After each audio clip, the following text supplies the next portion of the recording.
Hello, hello, and welcome everybody to another YIC meeting. We are winding down the semester, so we really appreciate all of you who are here for sticking around and staying consistent and making it right through the semester with us.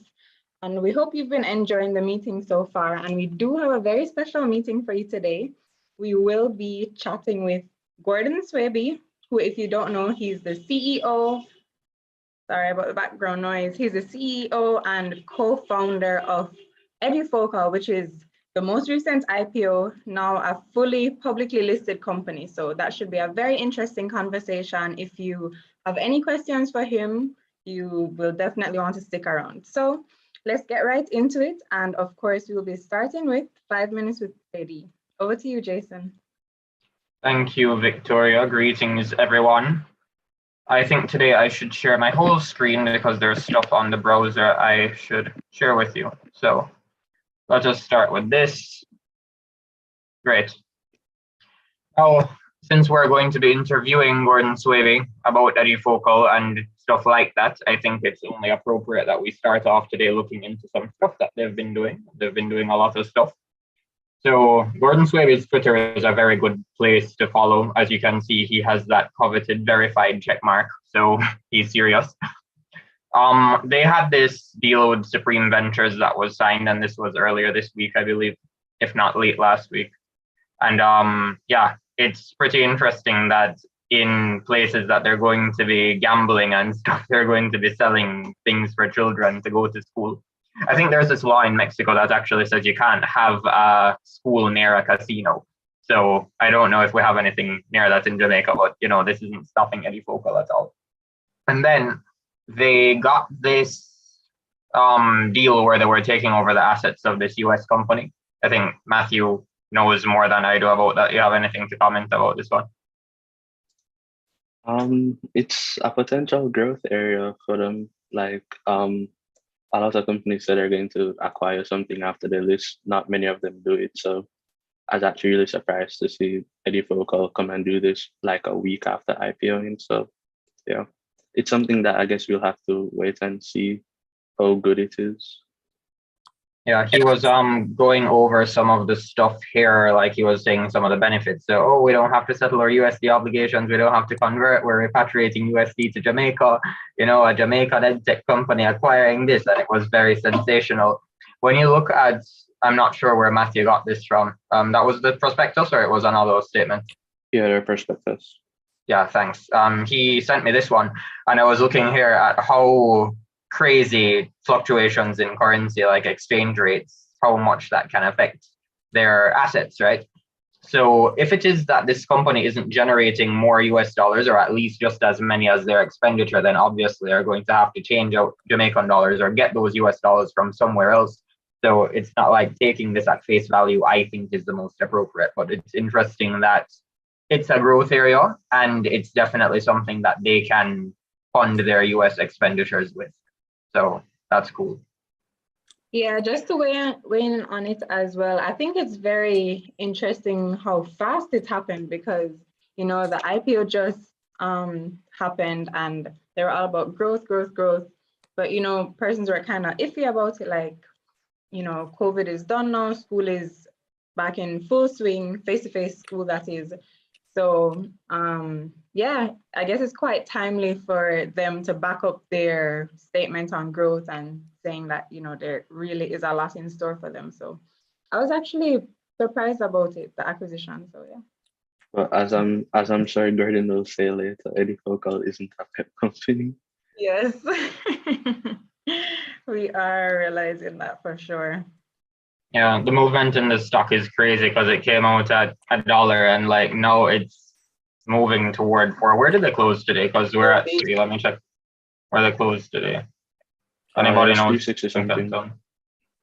367 was earlier today. I'm not seeing it as one of the average ones, but I guess it didn't move a whole lot today. LEARN. I am seeing it at 369. Yeah, so it's still up by 370. So yeah, it's still up by a little bit. So Fesco, we were pretty into this one because of how much it's been growing, and they declared a dividend. So it's 1 cent per share dividends in Jamaica. Well, dividends, generally speaking, you have to have a lot of shares to make substantial money from them, but I guess in Jamaica in particular. But when you look at their stock price, again, it came out, this was around 2 something, I think, and then this was May 2021, so less than a year ago. Oh, okay, no. Where was it? The IPO was 80 cents in Oh, for real? April. Yeah. That's crazy. Oh yeah, I think 80 cents was the thing. My Zoom is covering it. Yeah, okay, thereabout. Yeah, so if it was 80 cents and then it's all the way up to $6.57, I don't know where it closed today. That's pretty whack. And remember earlier this month, it was announced that they had this $1 billion corporate bond with NCB Capital Markets. So they're probably expanding to do something else. I don't know how these interest rates are going to be affecting them though. I don't remember what rate it was issued at, but a lot of business people are complaining about how expensive it is to fund stuff. Malik, your mic is open. You had something to say. I don't know if you have this in the next slide, but I think I saw something about a collaboration with like Mr. Breakfast in their marketplace or in a place where you go and buy like food and different stuff while you're having your car filled with gas. So that's a collaboration that I think is interesting. Yeah, I had heard of it, but it's not in the next slide. Yeah, we had actually mentioned it. I think I had mentioned it probably in the last 2 weeks ago or so. And I was saying it's very interesting that they have so many different income streams apart from just gas at the pump. Yes. Yeah, so they have this collaboration with Mr. Breakfast. I see that they distribute their own water. They have their FYC brand. Of course, those stores at the gas station that you can go in and get anything you need. It's always convenient. They do have LPG and LNG plans and even EV charging stations in the works. So I think it's really cool how they have such a diverse range of streams of income. So yeah. Yeah, Khalil just said destination locations. The directors have said they want to make their gas stations into destination locations. So like, you're going out of town, you stop at Fesco, Ferry, and you buy a breakfast and full of gas and all of that stuff. Oh, that's so nice. I like that idea. Yeah. Okay, so back to news about how stocks can fall now, because we've been looking at stocks that were going up. We have this bulletin from JSE. Screen was kind of small to squeeze everything onto. So Lasco Manufacturing Limited on March 22nd, so this was a Tuesday, one of their senior managers sold a lot of shares and you see the stock going down, right? So this is like nearly a 10% drop. Like it's been going okay, up and down.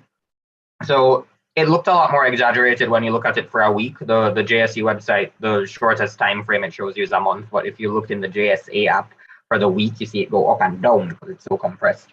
It's like, wow, well, as much as we like to see stuff like this and we like to see EduFocal moving like this, stocks can also go down. So it's a reminder of caution that, once you see things going up, or even if you buy stocks as a store of value, you think it's going to hold the value of your money better than cash, well, they can also fall. So I thought that this was a good reminder from this week, some activity in the market. Yeah, I don't know if... Go ahead, Matthew. Oh, go ahead, Matthew. I was just saying that it's probably important not to tie directors buying or selling to the price necessarily going up or down. But yeah, falls definitely do happen. People take their profits, and yeah, that's something that you have to consider. Yeah, just because a director is cashing out doesn't mean it's a bad stock. What it means is that there's greater supply relative to the demand of the stock, and then that controls the price. So unless if a director is selling and there are way more people trying to buy, like it just doesn't meet the demand, of course the price isn't going to move that much. But if you have demand like this and the supply is going, then yeah, the price falls. It doesn't mean it's a bad thing. It means that the price is going to go down. I guess a bad thing if you're trying to make money from the stock. I guess a good example would be Spare Tree. I think this week and last week there's like directors sold probably close to 75 million units. But that didn't really affect the price much because like somebody bought the entire 75 million units. Like it wasn't sold into the queue or onto the open market. So yeah, depends on how they go about it also. Yeah, that's something we saw coming out when COVID just broke out in Jamaica. So this was March 2020, 2 years ago, where and David Rose tweeted about it. It was that Thursday where those of us who were in person at UA, it was the last in-person day that we had. And he was saying, yeah, this is liquidity risk. So you saw stock prices just falling, like free fall. And that's because you have so many people trying to cash out. The time of uncertainty, you don't know what's going to happen. You want the cold hard cash in your hand. And nobody's trying to buy because, again, it's a time of uncertainty. So what happens? You have everybody trying to sell, nobody trying to buy, then the prices go down. Now, does it mean that the company is not profitable? No, it's just about the sentiment in the market.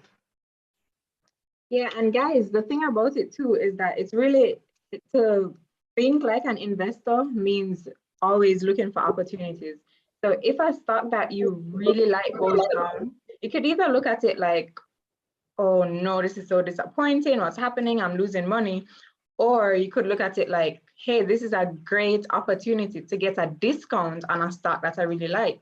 So it would be like getting a top that you really like or a pants on sale.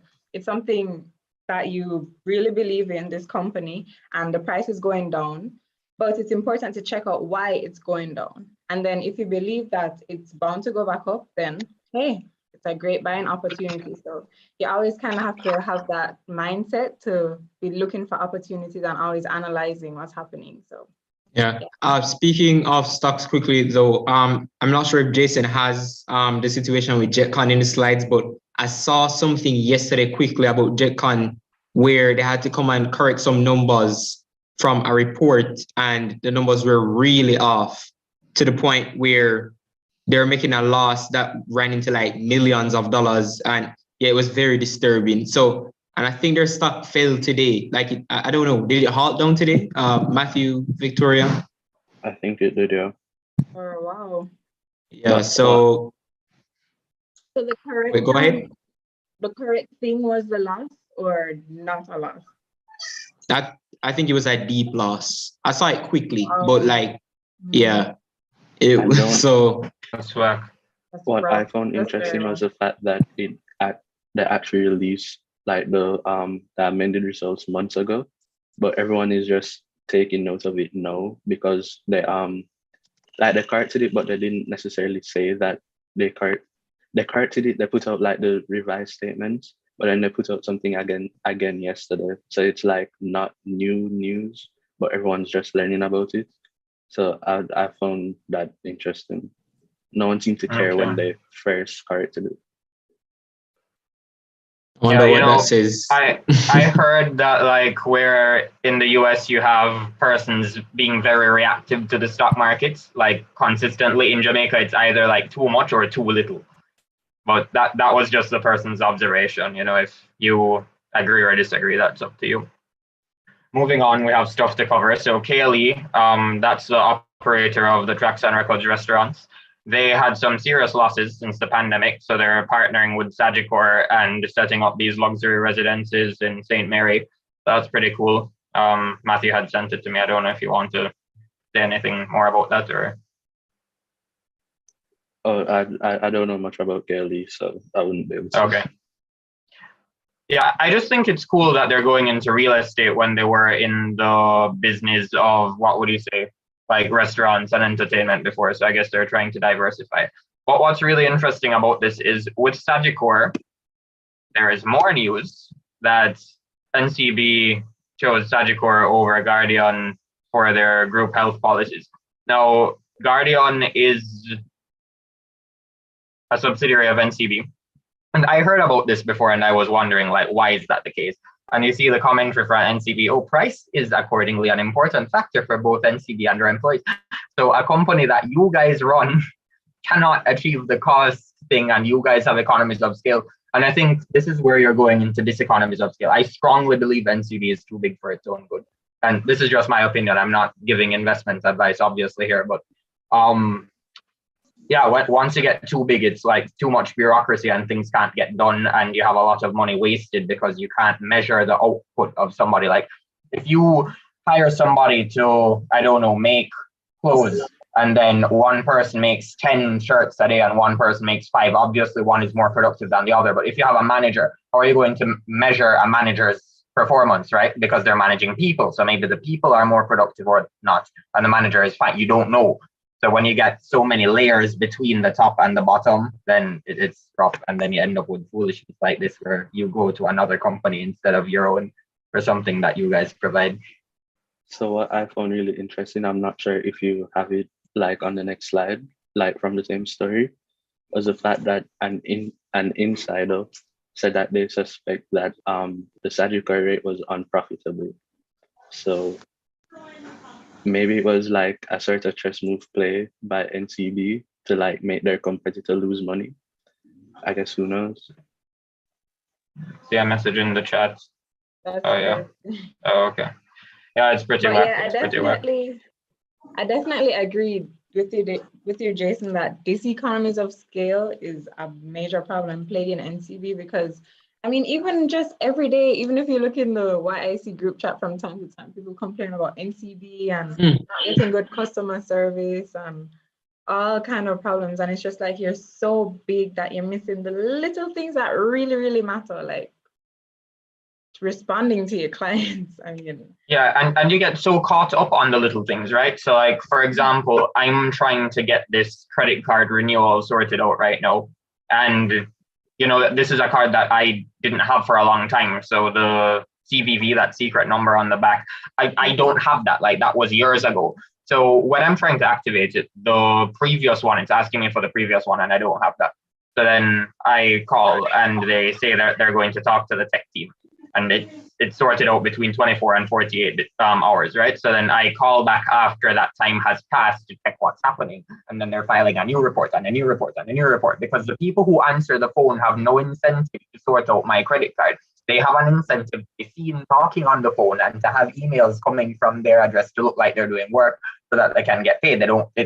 Their compensation has nothing to do with whether my problem gets resolved or not. So whereas if you have a small business and you have the person behind the counter or whatever, the more business that they get, the more the business grows, and maybe they might make more money, they might do more. So it's just the way incentives are stacked. Yeah, Stefan is saying they're just like JPS or Flow, exactly, like gigantic companies that they end up lithic, you know, like stone. You can't move, they can't adapt. It's just fixed. Who is this talking about? Link, Khalil? Yeah, well, I hope Link is doing something for them. Oh, Jason, if you don't mind, could you go back to the previous slide? I had something I wanted to say. Oh, by the way, guys, Gordon or guests will be 20 minutes late. We were just informed. So if you guys have anything in this presentation that you wanted to discuss, feel free to, because we're not so fast paced right now as we usually are. So we have some more room if you want to talk about anything. So on that note, I wanted to talk about this slide, and I find it really interesting that these luxury residences are being built in St. Mary, you said, right? Mm-hmm. Yeah, so I find that interesting because it's like, you know, Kingston, for the longest while, Kingston and St. Andrew is like the destination that everybody wants to live, work, and be in the city, right? Because everybody from the country is coming in, and now it's like so overpopulated. A third of Jamaica's entire population is in Kingston and St. Andrew. And that's just kind of crazy if you think about it. We have 14 parishes, and a third of our people, we have like 3 million in our population, is in Kingston. So I really like that people are starting to branch out and look elsewhere outside of Kingston, because it's a serious problem that we're so overpopulated. I mean, it's evident just in you thought it was closer to a half. Yeah, I think you could be right. I think it's like it's a half if you use the conurbation. So Kingston metropolitan area, Portmore, and Spanish Town all together come to around 1.4, 1.5 mil, and the total is 3. But Kingston by itself isn't as much as half. Yeah. So Yeah. I mean, overpopulation in itself is a big problem, and the easiest one you can think of is how bad the traffic is to get anywhere in Kingston, or even coming from Portmore or going anywhere on a daily basis. So apart from that, you know, it's really good to branch out and develop the rest of the country. So I like the fact that this is being developed in St. Mary, because if you think about St. Mary, persons might not go there as often as they go to, say, Ochi, for example, for a weekend trip, or Mobay. But then this is slowly becoming more developed and built up, and it could really become something. And it's important to create opportunities, but then it takes a really brave and bold person to branch outside of the norm and step outside of the box and do these big things. So yeah, I really like that about this article. Khalil's hand is up, so go ahead, Khalil. Okay, yeah, go ahead, Khalil. Okay, I just want to chime in and say that I just saw a bit of news that beginning in November 2022, American Airlines plans to start flying into the airport in Fleming. St. Mary. So I guess that's Oh, really? Yeah, Wow. just announced not too long I ago. tell you, I did not know there was an airport in St. Mary. That's probably really bad, but I did not know that. Well, I knew there was one, and I knew it got international status, but for American Airlines, gosh. And anyway, but that's just my pet peeve. Like, in Jamaica, if you want to go to places that are off the beaten track, you have to go through Miami or Panama or New York or something. Like, why we're so close to Cancun yet we don't have a direct flight to Cancun? Why is that? But so like when I'm hearing, so St. Mary gets a flight from, but we can't go from Kingston straight to Mexico or anything, seriously. But I mean, I guess that's good, because we're Damian King, he had tweeted like right at the start of when COVID became a concern that essential to an economy is the movement of goods and services. So I guess somebody has their mic unmuted. Yeah, my imagination didn't realize that. Your mic is open. Who is that? I'm going to go mute. You can unmute when he's ready. Something? Oh, okay, it's muted. Oh, never mind. My mic just unmute just now. Oh, okay. Okay. I guess piggybacking off what Victoria was saying about St. Mary, I guess it shows how important infrastructure like highways are, because yes, St. Mary, I don't even remember how to get there without the highway, but you just drive to Ochi, then drive down the road and you're in St. Mary. And then, Matthew, it's crazy. We saw news last week or early this week about Fresh Rock developing some villas in St. Thomas. And they specifically said that a highway. A big decision in doing it was because of the highway that they're building. And we've seen like land prices in St. Thomas soaring. Same thing with Mandeville with the new highway. So it really shows the importance of like infrastructure in spurring development. Yeah, I was concerned about the infrastructure, because when I'm reading this, I'm saying, okay, 86 luxury, it's not gigantic. It might be expensive, but these are for a couple of people who, they don't really have much of a concern getting places. They'll just go on the highway. Mm-hmm. The last time I was in St. Mary, which is about a month ago, we were supposed to go through Junction. Now, a light pole fell onto a car on the other side of the road in Junction, so it blocked Junction. So now there's this little road that's slippery, narrow on the hillside that trucks have to take, because for those places to get food so remotely, trucks are bringing them. So you have trucks trying to push you off the road, and you're basically almost falling into a precipice, and that was the road to get to St. Mary. So I was like, people are talking about the roads in St. Thomas, and yes, St. Thomas needs roads too, but St. Mary, when do we hear about that? Because this is the first I was to St. Mary in ages, and I was like, no, if you're developing this in St. Mary, you're going to need a way for the people to get to and from Kingston. Exactly. Yeah, I mean, infrastructure is something that can make a huge difference, as we're seeing in these articles and these topics. And that's actually something I remember Dr. King specifically stressed. I was just about to say. Classes. He would say economists love infrastructure, like anything infrastructure, it's a yes, because being able to move people from one point to the next in an efficient way can make a huge difference in anything, because at the end of the day, people are what matter in any scenario, any product you're selling, any service. It's people that you're targeting. People are who bring in the money for you. So it's really important to have people being able to move from point A to point B in a very efficient way. Yeah, human capital. Which is why cheap transport is important.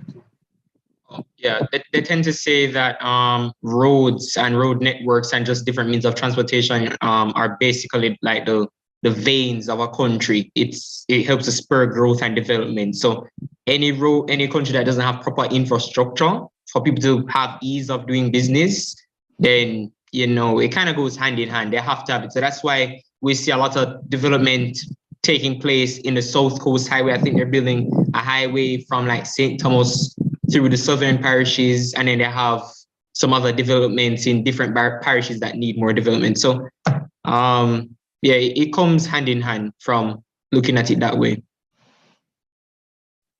Yeah, definitely. Jason, you were saying something before? I was saying that cheap transportation is important too. So these gas prices are actually really close. Okay, let's save that because I have something else to show about gas, but I guess we can move there. We did this yes, okay, yeah, so you see gas here. Now, apparently, this is old news that I only heard about this week, that apparently Putin wanted persons buying fuel from Russia to pay for it in rubles, and we actually see the ruble going down now. Of course, nobody liked this, and the Kremlin eventually said that, we don't need it now, we're not demanding that you pay in rubles right now, but the Russian ruble is revaluing. It was at 100 and odd, and now it's back around 80. So that's interesting, but the fuel thing is crazy. If I remember correctly, I remember seeing I just saw the headline. I didn't really look into it, so I might be very wrong. But I think Putin actually signed a declaration saying that they will start forcing acceptance for oil in rubles. So it might be a thing now. Yeah. So the ones that came out a week ago, apparently he had signed it, but I'm not sure when they're planning to enforce it. That's what I'm saying. Okay. He may have decreed, but a more recent report, maybe about 2-3 days ago, it had said from the Kremlin, and I only saw the headline for the Kremlin part, so I read through some of these, but the Kremlin one, it said, we're not saying no, but we're looking down in that direction. So I'm not really sure. Oh, okay. Is this the same slide, or do we go? No, okay. So let's go to this one. Speaking of fuel for a second, by the way, I think I also saw somewhere where Saudi Arabia is actually willing to take transactions not in the US dollar, but no in, I think, yuan or in the Chinese currency. So that could actually potentially, yuan. That could cause a lot of issues on the world stage, and that could actually remove the US dollar as the world reserve currency in a way, and the petrodollar. But we'll see what happens, because stuff could get chaotic if that gets too far. If that petrodollar thing if it destabilizes, we're in for a lot of chaos, and we're already seeing quite a bit already. Conflict is an understatement, Khalil. Exactly, Khalil, yeah. So more about oil, and why we were talking about cheap transport is important, because it's not just having a good highway. If you can't afford the gas to drive on the highway, then you're not going to use the highway, right? So the US has oil stockpiles, and I think Matthew and Malik had mentioned it in a couple of meetings ago. Now, of course, the more supply you have something relative to the demand, the lower price there is. So if you have a stockpile of oil and oil gets short, if you flood the market with that stockpile, the idea is that the price goes down. So this is only a couple of hours ago, guys. You see, this is a live browser, not a snapshot. Biden dumps 31% of oil, because I saw this notification come up on my phone. In desperate move to lower oil prices as hyperinflation. This is a bit extreme, and the reason why I want to say it's extreme is because as much as it's uncomfortable seeing prices go up as fast as they are right now, hyperinflation is what's the formal definition of that? Where prices double within a year or something, or they triple within 2 years? There's a formal definition of hyperinflation. I don't quite remember it, but where we are right now. I can't remember a formal definition, but I've never seen someone call hyperinflation and they're seeing 15% or 10%. Hyperinflation is triple numbers and 4 digits and further from what I know, but I don't know any formal definition. Stefan is saying, he's saying something about Russian oil. A third of the world's oil. I don't think it's a third of the world's oil. I think that's more the food stuff. So Russia plus Ukraine together is 29% of the world's wheat and corn. Russia is closer between 8 and 10%. Yeah, I think it's a third of Europe's oil, but Europe buys a lot of gas from Russia. Like Europe isn't as oil heavy in terms of consumption as it used to be. You've seen that with the container shipping price increase from China. Yeah, exactly. Because, oh, right. The last Friday, I was eavesdropping in a conversation with these people in public.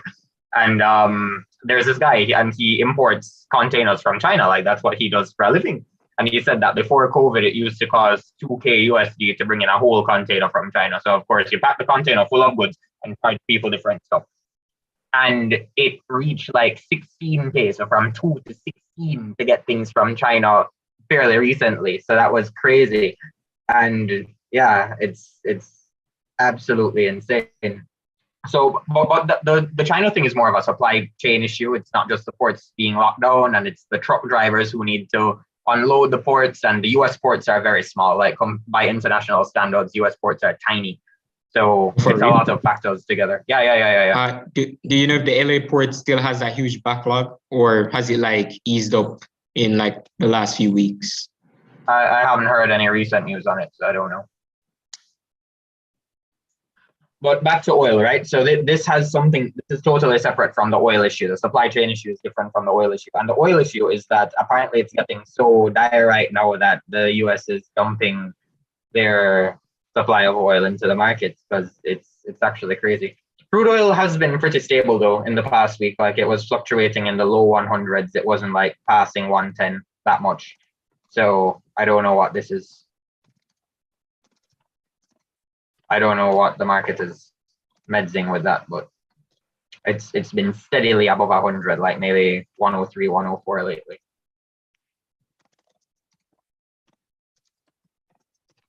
Yes, to answer a question that was in chat, someone had asked what's happening with JetCon. So lately, like I said, the past week, they've been on a pretty big rise. I guess we've anticipated really good results, but then they re-released some bad news that they had, basically some accounting errors. So I'm assuming a lot of people like just kind of lost faith in the company if they can't report, accurate numbers. Why are you investing in them? So we've been seeing a sell-off. We saw a sell-off today. I think it halted down at least once. So yeah. Okay, let's move on. Thanks for that, Matthew. I didn't hear about the JetCon thing actually. That's interesting.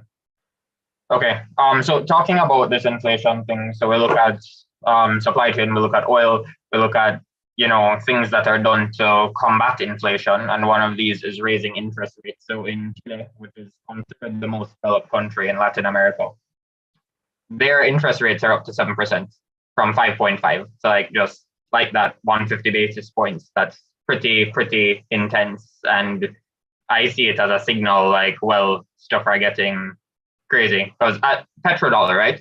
And Chile, if you're seeing prices go up by 7% in Chile, those numbers are moving really fast, because the last exchange rate I remember, it's like ridiculous. The Chilean peso isn't valued very much because they're an export heavy country. So because they're in a lot of their fertile land is in the temperate zone, a lot of the things that the US would want to consume during their winter, it's Chile's summer, because they're in the southern hemisphere. So they export so many fruits, vegetables. They have that really cold current that brings nutrient-rich water. They have lots of fish.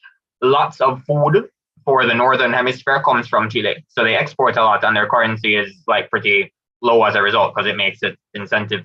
So if you see prices that are so already big going up by 7%, then it's going up like quite a bit in terms of numbers. So I thought that pretty crazy that interest rate is 7%, not inflation. But if the interest rate is 7% in a country with that, like the numbers are just going to be constrained so much. I guess you guys you're getting what I'm saying. Turkey is what I was talking about, inflation. This one, I don't know. I see it as pretty crazy. We'll move on to inflation. Now, I'm not sure if 60% fits the definition for hyperinflation, but you'll see prices doubling maybe every year and 2 to 3 months with 60%. And like the last reading was 54 for Turkey. So when we look at our 9, 10 going up maybe to 15% that we're seeing in that ballpark over here, this is This is crazy inflation in Turkey. And amidst all of this inflation globally, the US is still planning to hand out stimulus checks, apparently. So we will see how that goes in terms of the money supply and what people are doing. I think it's actually pretty crazy that they're doing that right now. But Jason, speaking of Turkey, by the way, my bad for not catching on to that quickly. Yeah, Turkey has been having serious inflation and devaluation of the lira, the Turkish lira.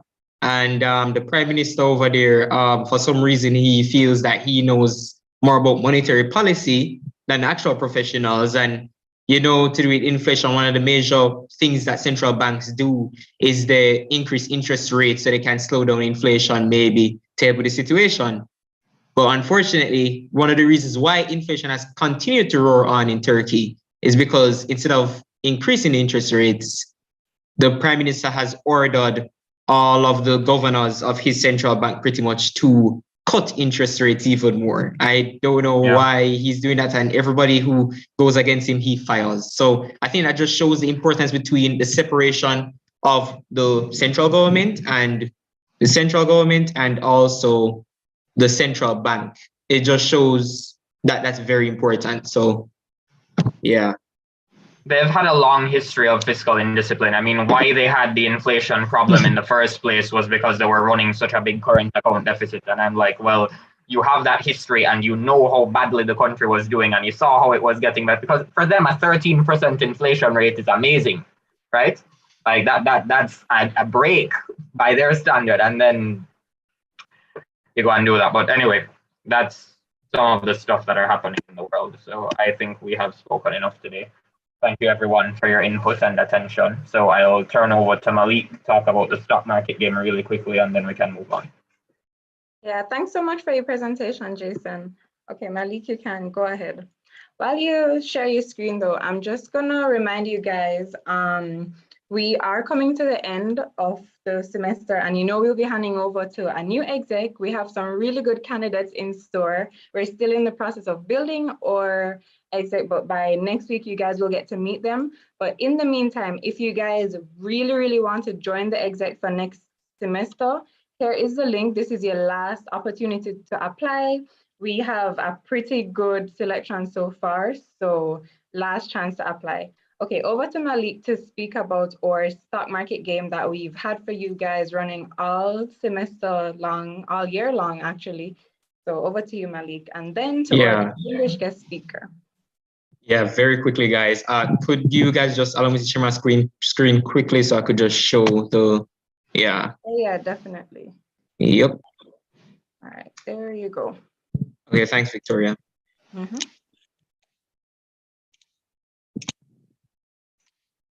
Okay, are you guys seeing? Yeah, seeing now. Okay, perfect. So guys, it's been a phenomenal semester. In fact, year, pretty much academic year, and the game is officially ending tomorrow. And wow, just wow, someone has tripled the initial investment amount and it moved from $100,000 to $300,000. So congratulations, Vaughn Harris.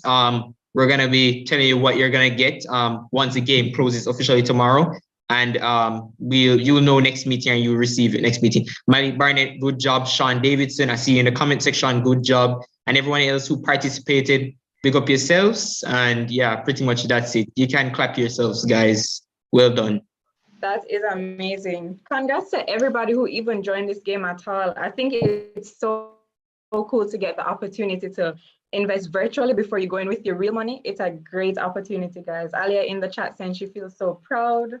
That's so awesome. So thank you all for participating and stay tuned for the prizes. Don't forget we have some prizes in store for you guys. So be sure to turn out to next week's meeting. But for now, let's get into the meat of the matter for this meeting. Our very special guest speaker today, guys, Gordon Swaby, CEO and founder of EduFocal. Over to you, Malik, to introduce Gordon. Okay, guys, I'm very excited for this meeting. So Gordon Swaby is the CEO and co-founder of the multi-award winning EduFocal Limited, an innovative online social learning service for students preparing for their PEP and CSEC examinations. The 10-year-old service has been used by thousands of students to successfully prepare for their examinations. Swaby's work has been acknowledged by many organizations, including the World Bank, PSOJ, the University of Technology, and the Inter-American Development Bank. He's a recipient of the Governor General's Youth Award, the Commonwealth Youth Award, and many others. He's a director of the Jamaica Library Service, a former director of the NCB Foundation, the philanthropic arm of Jamaica's largest commercial bank, the National Commercial Bank, E-Learning Jamaica Limited, Nationwide News Network, one of Jamaica's largest media entities, and the National ICT Council, an independent body tasked with giving the Science, Technology, Energy, and Mining Minister advice on ICT policy and strategy. He's also a member of the IDB's Civil Society Working Group, CONSOC, or spelled CONSOC. In 2016, the BBC named him and his company Digital Disruptors, and was the subject of a short documentary that was aired internationally on BBC Radio, BBC World News, and BBC Online. Gordon is married to Kamisha, with whom he shares a son, Alexander. Gordon is a lover of drones, productivity, books, and cooking. With that said, guys, please help me welcome the CEO of EduFocal Limited, Gordon Swaby. Welcome, Gordon. Welcome. Hi, everybody. How are you guys doing? Thanks for the introduction, Malik, and thanks for inviting me. No problem. Great. Thank you so much for being here, Gordon. Yeah, sorry, I don't have your name. I'm seeing the UE Young Investors Club. Oh, I'm Victoria Parag. Okay, nice meeting you, Victoria, and everybody else on the call, which I think is a lot of you. Yeah, nice to meet you, Gordon. Thanks so much for being here. So, no problem. Thank you for having me. Yeah, of course, we really appreciate the opportunity to chat with you and get to know about your journey. You know, building this publicly listed company, that's an incredible feat. So let's get right into it. For those who don't know, what exactly is EduFocal? Before I start, let me just apologize about my glasses. I was joking about it on Twitter last night. Yeah, you noticed that the stem is missing. But anyway, and it's lean on my face. But I'm down to my last one. I keep breaking them. I'm just not getting around to replacing it. But my eyes are killing me without it. So hence I'm on this call with on. Yeah, sorry, what was your question? Okay, so our first question is, for those who don't know, what exactly is EduFocal? So, I mean, I really don't know anymore, to be honest with you. I'm joking.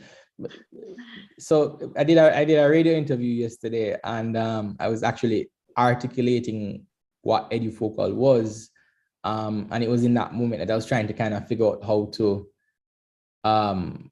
articulate the fact that we just bought a company in the USA, and it, you know, it's an edtech company, it's a SaaS company, but it's not we've never operated at that level, right? So I'm actually trying to rework how I describe what EduFocal is, but at our core, we are an edtech company. We're an education technology company. You know, we have a proprietary platform that we've been developing for over a decade. You know, even the story behind that, in my opinion, is a great story and really just a conversation on its own. But yeah, we're an edtech company. We create content, you know, to serve the needs of any learner. And that really has been my mission for EduFocal over the last 10 years. I think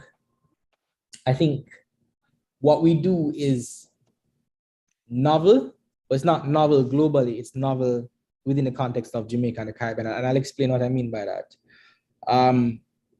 We have a real serious fascination with real estate in Jamaica. And we have a fascination with tangible things, right? And if it's not tangible, then we don't believe that it is real. So when I just started EduFocal at 19, you know, one, obviously starting a business at 19 in Jamaica, they laugh after you and they ask you, so when you go, you know, when you're going to get a job, when are you going to get a work, you know? And then on top of that, I decided to drop out of UTech. So I was studying computer science at UTech as a skit student.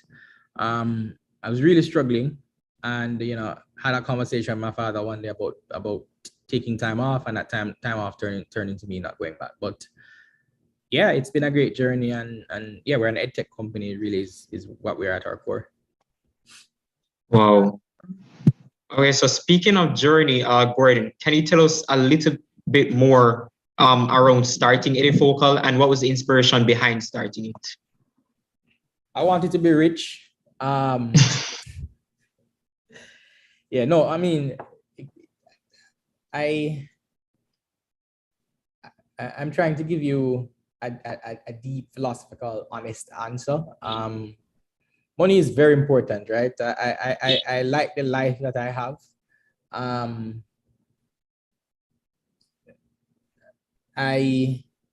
I've always really seen myself as entrepreneurial.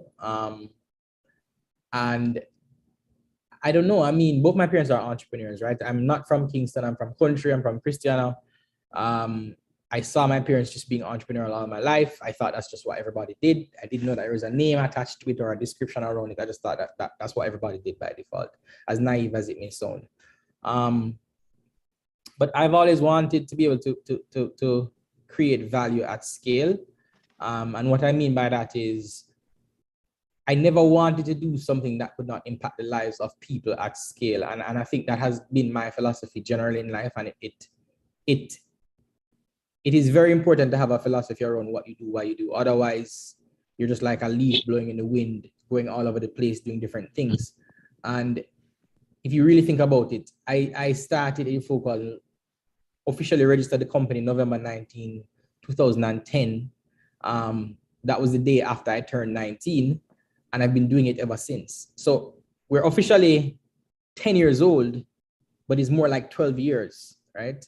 So I started it when I was a teenager. I've never done anything else in my life in terms of my entire adult life. This is all that I've been doing. And I could not have been doing it this long if I did not have a philosophy around why I was doing what I'm doing. I've said to people that an EduFocal listing is important because it made a lot of people rich, a lot of normal people, a lot of normal Jamaicans got rich off EduFocal's listing. And that was important for me because I'll give you an example. Let me take a step back. So there's a guy that comes to my house every single morning, right? My gym trainer, young guy, really great work ethic, love him. And I said to him, yo, Marcus, we're going to list EduFocal in like a year and a half. Since I've been telling him this for years, you know. I said, yo, I'm going to put you on the reserve pool. And if you don't have the money, I'll give it to you, right? Anyway, he found the money. He put up $250,000. I think we closed today at what, $3.70. So that $250,000, why am I talking Marcus's business? He don't mind still. But anyway, that $250,000 is now worth $925,000 in less than a month, because we listed on March 15th, right? And that is very, very important to me because it allowed, or is going to allow, Marcus to do things that I was not able to do at his age.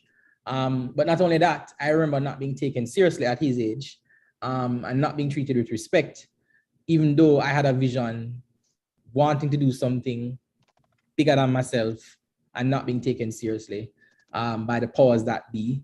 And now I'm one of those powers that be because I dedicated myself to doing something that I felt very strongly about, stuck to it. And here we are 10 years later at 31 years old with a market cap of 14 million US dollars, right? That's real, right? That's real. And it obviously couldn't have been just about money, because if it was just about money, there are things that I could have done that would have been far easier to do, right? So yeah, that really is the motivation behind why I do what I do. I mean, having a philosophy around why you do what you do is very, very important. Wow, my philosophy is impact at scale. Yeah, we really, really respect that, Gordon. And you really have made an impact on people's life, as you said, and your own life too. I mean, that's a very bold move to drop out of school at 19, get straight into business, not having a whole lot behind you for, as you said, for people to take you seriously. That's a bold move. Yeah. So what was the edtech market, the local edtech market, like when you started EduFocal? Non-existent. I mean, there was this company, still around actually, they're not using that name anymore. GoGSat, everybody must know GoGSat, but again, philosophy is important. My philosophy, and big up Charlotte, because she was an innovator and still is an innovator in my opinion, starting something long before I did. And obviously, since that time, we've also had other people start their own edtech companies and try and copy us or whatever. But the point is, the market was non-existent. At that time, Jamaica's debt to GDP ratio in 2012 was like 160. I tell people I'm having fun right now because everything is easy. Like, I don't care about, you know, monetary policy, interest rates moving up, because shit was hard, right? So, you know, I was molded in hard times. Everything is easy now. You couldn't get loans. Certainly, you know, a new company that is novel, nobody giving you loans for that. Certainly, you at my age, they don't, you know, you're not being taken seriously.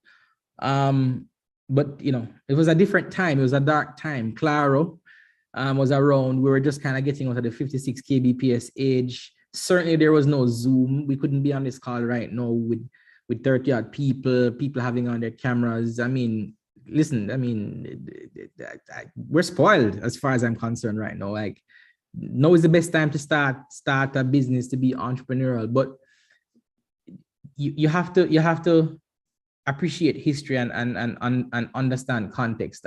Certainly things are hard in Jamaica now, but things were way harder 10 years ago, right? It is easier now to start an EduFocal. It's easier to compete with me now than it was, say, 10 years ago, right? So yeah, I'm happy we're past that, and I hope we never get back there as a country. So big up Nigel, big up Nigel Clark, our finance minister, brilliant guy. My story and my success is actually intertwined with Nigel's story. I met Nigel not when he was finance minister, but when he was the deputy chair of the Moson Group. I was introduced to him by Wayne Chen, and I got involved in this thing called Global Shapers, which he put me into, an initiative of the World Economic Forum. Long story short, met a lot of brilliant people, and those people had a profound impact on my life.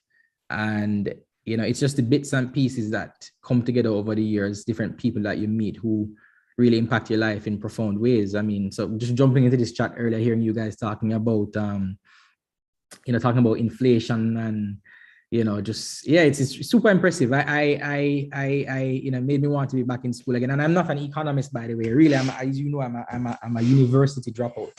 So, I only understand bits and pieces of things here and there, but really, really cool to see, what you guys are doing. So big up the Young Investors Club at UWI. Can I join, or I have to be a student to join? Yeah, of course. We live stream on YouTube every single meeting. Feel free to join. You can join if you want to, because anybody at any age can be a UWI student. So might as well if you want to. Cool. Good to know. Yeah. We're also wondering, did you see a need in the market that you were trying to fill, or were you pursuing a visionary idea to fill a need that people generally didn't know they even had? Yeah, that's a great question. Sorry, I feel like a broken record at this point talking about philosophy, right? But so I read a lot, right? I love reading, and I try. I mean, I'm not a big I don't like fictional books, not because I have anything against fictional books. It's just my mind doesn't work like that, right? But one thing I'm really good at is connecting the dots.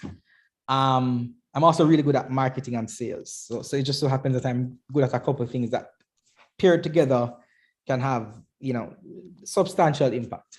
So my theory at 19 years old was that the average Jamaican would never be able to afford tertiary education.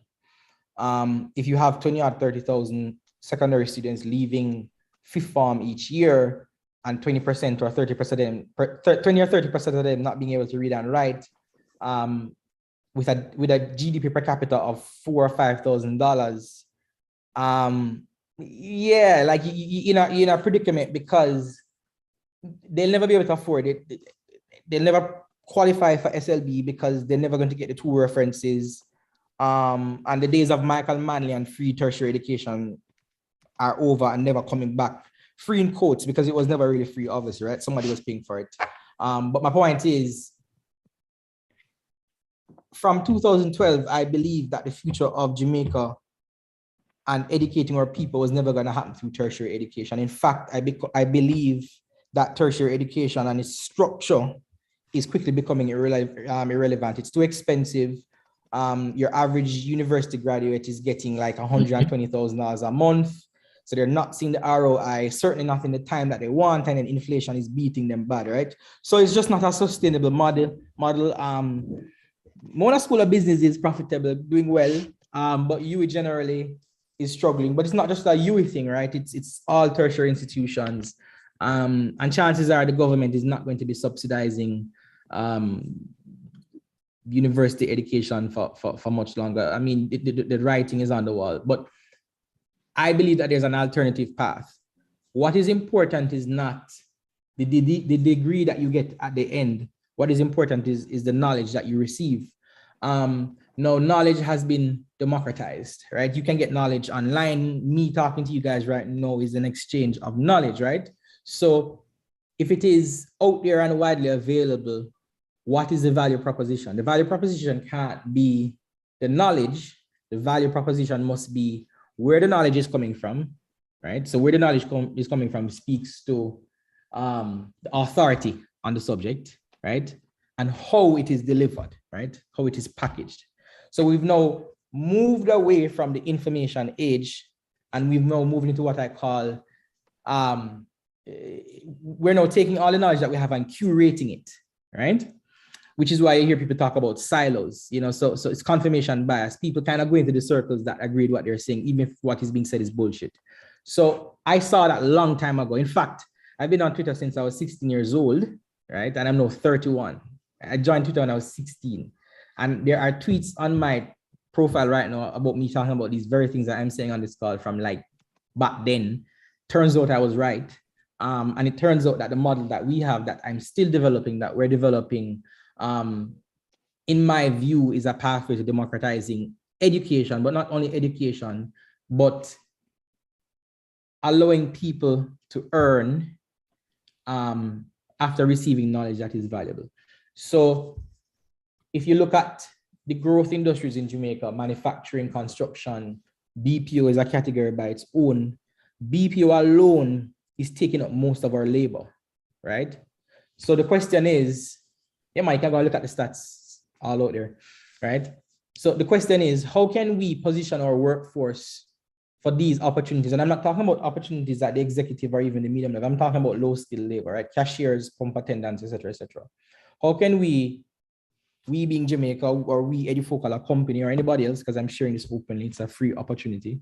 How can we position our people where we can train them fast enough and deploy them in the areas that they need to be deployed? Because really, you know, most people go to school not because they want to learn nothing, you know, they really want a job. They want to be qualified and competent for their job so that they can get paid what they believe they should get paid, which is why the common refrain from young people is, but I have a degree and I can't get a job, or I have a degree and I'm not getting a lot of money, right? My opinion is that the positioning of that is wrong. It's not you having a degree, it is what are you bringing to the table that your employer will find, or your potential employer will find valuable. So that was my theory from 2012 or before. And I played the long game, and it turns out that, hey, I guess I wasn't that wrong. Yeah, that's amazing, Gordon. Congrats on that, because as we said, that's a bold step. And, you know, a lot of us in here, you know, we're in university, of course, and some persons might have side hustles, as we call it, where, you know, you have your small businesses and stuff. But for you, it wasn't a side hustle. You went full time into it, like straight into it. Didn't even wait on the degree. So what was your experience like going straight into full-time entrepreneurship at such a young age? I still remember it very, very well. The year was 2013, a couple of months after launching EduFocal. This gentleman by the name of JJ Giwax, a Googler, invested $13,000 in EduFocal for 13% of the company. At that point in time, for me, I saw that as a lot of money. So I went to my old man and I said, Daddy, I want to take some time off from school, because we just got this investment. Both school and EduFocal are struggling because I'm trying to split my time between both. And surprisingly, he said yes. And I think that yes, thinking about it, in hindsight, it was a transformative yes, because my father gave me validation that I needed, that, hey, I believe in you. What you're doing, I think can work. FYI, my father has always been a director of EduFocal, has attended all of the board meetings since 2012 to now. And him saying yes was important because because I mean, it's kind of hard to explain, right? But think about it. When you spend or you hear all your life that, boy, if you don't have a degree, you're prof, and you decide to take some time off from school. I remember I would have been going to school while doing EduFocal initially. And it was the summer of 2013 that I took the time off. And I remember the first day that it was a conscious thing, like, hey, I'm not going to be going back to UTech in September, right? And I remember September coming around and not going through that routine that I had been going through for years. Like, it was, like, I really felt like a bum. Like, I'm like, damn, like, you know. And then, of course, my friends were still going to UTech at the time. You know, so it was a weird feeling. It was so hard to explain, but you know, I felt, did I have moments of doubt? Yeah, of course, absolutely. I'd be lying to you if I said I didn't. But I had a philosophy around what I was doing, and I stuck to it, right? So, you know, and ironically, I was the guest speaker at my graduating year at UTech. You know, which was funny. But yeah, I took some big risks. Some very, very big risks. And I mean, I don't think my biggest risk was dropping out of UTech. I mean, because I could have always gone back to UTech. And, you know, fortunately for me, I was not from well, not fortunate. Fortunately, you know, I didn't grow up poor. We didn't grow up rich, but I didn't grow up poor and didn't have a student loan. And I always believe that it is important to contextualize my own situation, because somebody who is from, you know, a disadvantaged background, who for them the pathway to their own economic freedom and otherwise is university. And hell yes, like, definitely don't try and drop out of school to go start in a damn company. You're mad. Because the circumstances are different, right? So, you know, and I always say to people, like, I don't think I'm here saying, yo, don't go to university. I've never said that, because context is important, right? Because university is not only useful for education, it is also useful for socialization and meeting people that you would not necessarily otherwise meet in other situations. It's, you know, it's good for, you know, it's a brilliant concept, but you have to know why you're doing what you're doing. You can't just, again, be like just a leaf blowing in the wind. You have to have some philosophy around what you do. Yeah. Yeah, definitely. Renardo's hand is up. Renardo? Thank you, Victoria. A question to Garden.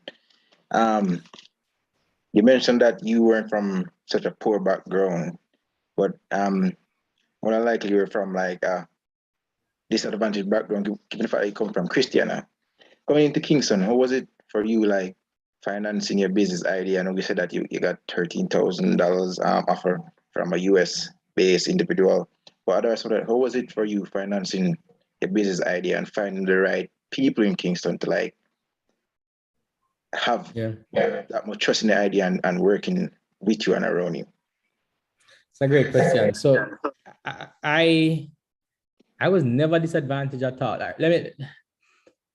So what's that saying? In the eye of the blind, the one-eyed man is king, right? So Christian is obviously a poor farming town, but like my family was like one of the richer poor families in the town. So we weren't poor, you know. I mean, like, my story was never, oh my God, I can't, you know, I don't have shoes to put on my foot or food. No, that was never my story at all, right?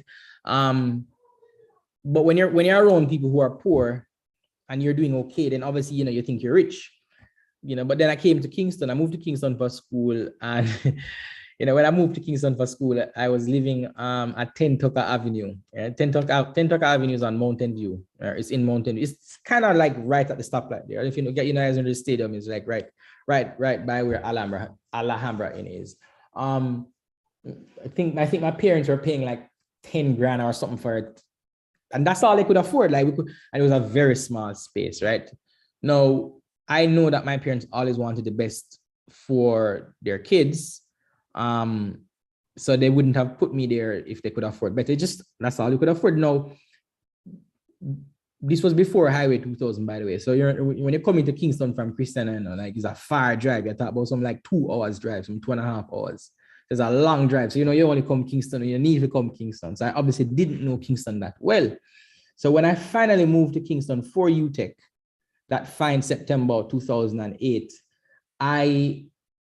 it's like a whole new world was opened up to me. I started to see what wealth was. Now, that's when I started about royalty, but we never rich, because when hurricane come, it's not like we couldn't buy a generator. We actually had lamp. It's like kerosene lamp we using at the house.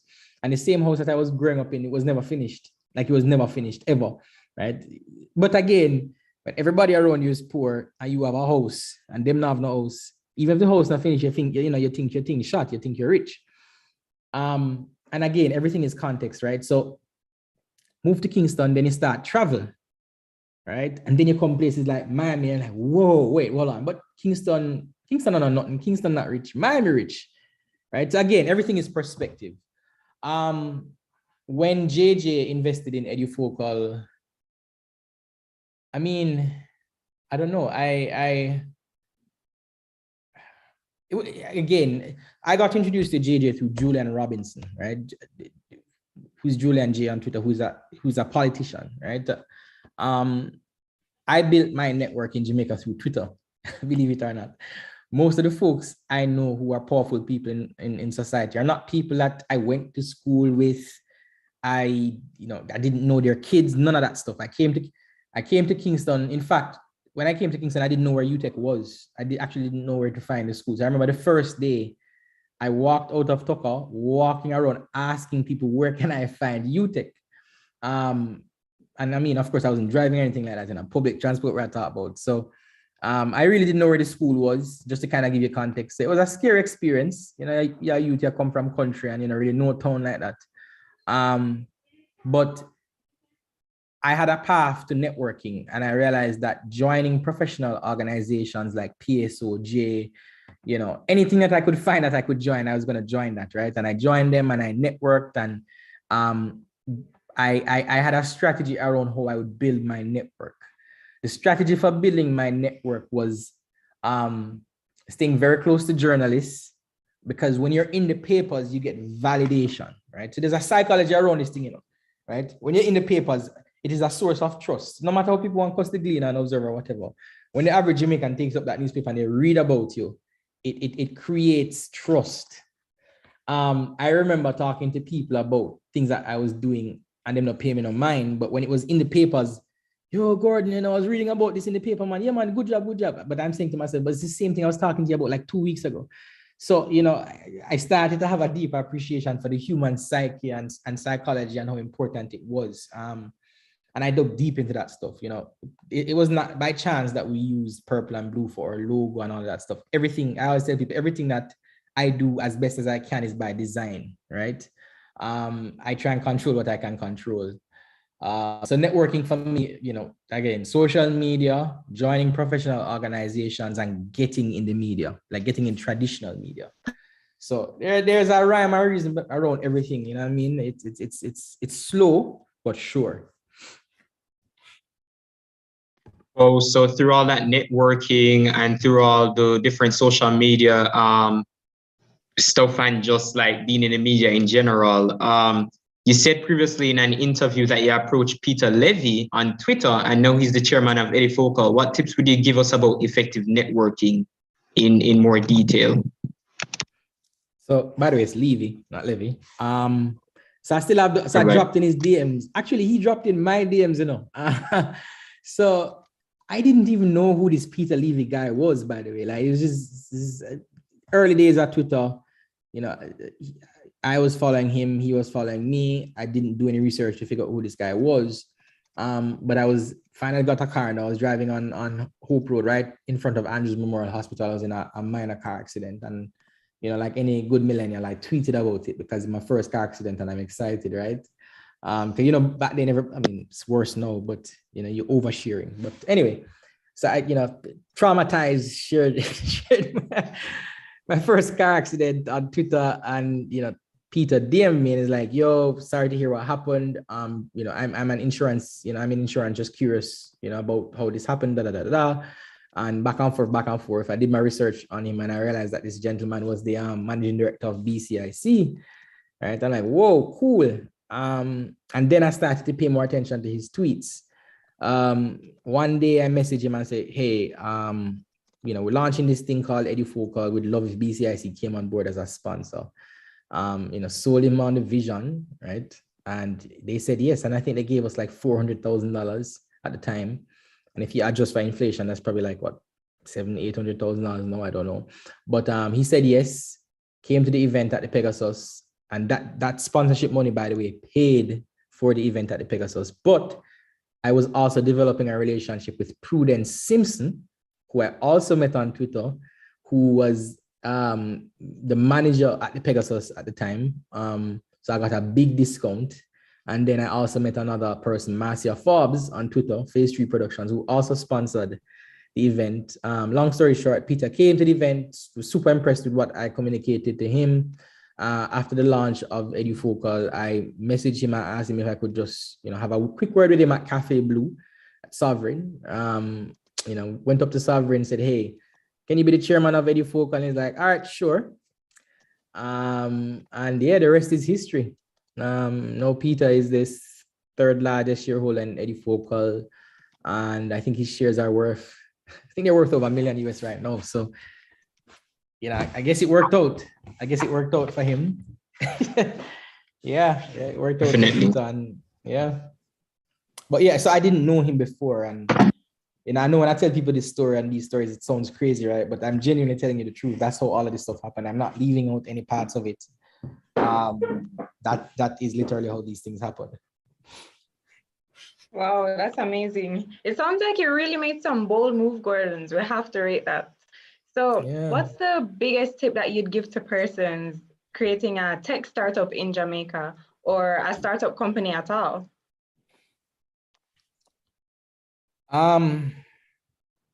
Ignore the noise, focus and execute. Biggest advice. If you're afraid of failure, don't do it. And also being okay with not being the captain of the ship, right? Because it's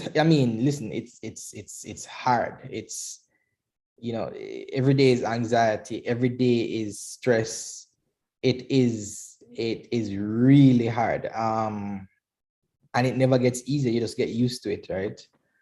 So for me, for example, the stakes just become higher and higher every day, right? There's still a lot of risk every single day.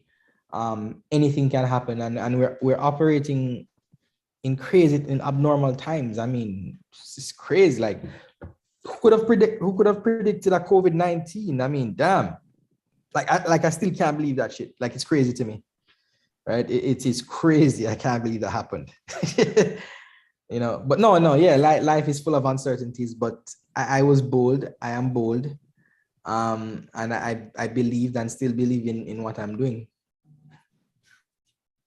But it's completely okay if you don't want to be an entrepreneur. There's no shame in being employed. There's no shame in being an employee. Because you can have impact there. You can be an what they call an intrapreneur. And in my opinion, what I found, if you treat where you work as if it is yours, there is no downside for you, because you start to learn what it is like to be an owner when you're really not the owner, but you take those same values and do it in your own thing, if that is what you choose. If I could start over and if I was to be employed anywhere, I'd actually go and work at a BPO. Why? Because all of the things that you need as an entrepreneur, you actually learn in a call center: grit, determination, good sales skills, good time management, dealing with different personalities and assholes. Like, you get everything, right? And I'm not being sarcastic, by the way, by saying that. Like, I guess I'm just I'm an optimist, right? I'm an optimist by nature, and I see. I try to see good in negative situations, and I know that the BPO sector has gotten out of flat, but my point is, my path doesn't have to be anybody. Like, you don't have to drop out of university to go and start a company. You can finish your degree, you can get employed, do your thing, change your mind, say, hey, I'm going to be an entrepreneur, get into entrepreneurship. Maybe you don't like it, like, hey, I'm going to try something else. And that's perfectly okay, right? Yeah, that, like, don't try and be me, try and be you, you know, do your own thing, run your own race. Well, you in the early days and in the last few years, you've had to be seeking investment to grow the company further. So what advice can you give to upcoming entrepreneurs with regards to seeking investments from third parties?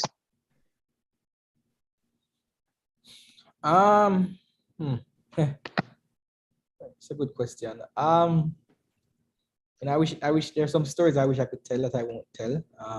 Not because I don't want to tell them, but because I have to respect people's privacy. But money is good, it's great, but just be careful about who you take money from when you're trying to grow your own dreams, because it may come with a lot of strings attached that may actually kill your dreams, right? Yeah, so just be careful of that, is all I would say. Just do your own due diligence, ask questions, you know, and I mean, I try and help as many people as I can. I try and answer as many questions as I can, which is why I do things like this, because I can't talk to everybody individually all the time. But I wish somebody told me some of the things I know now 10 years ago.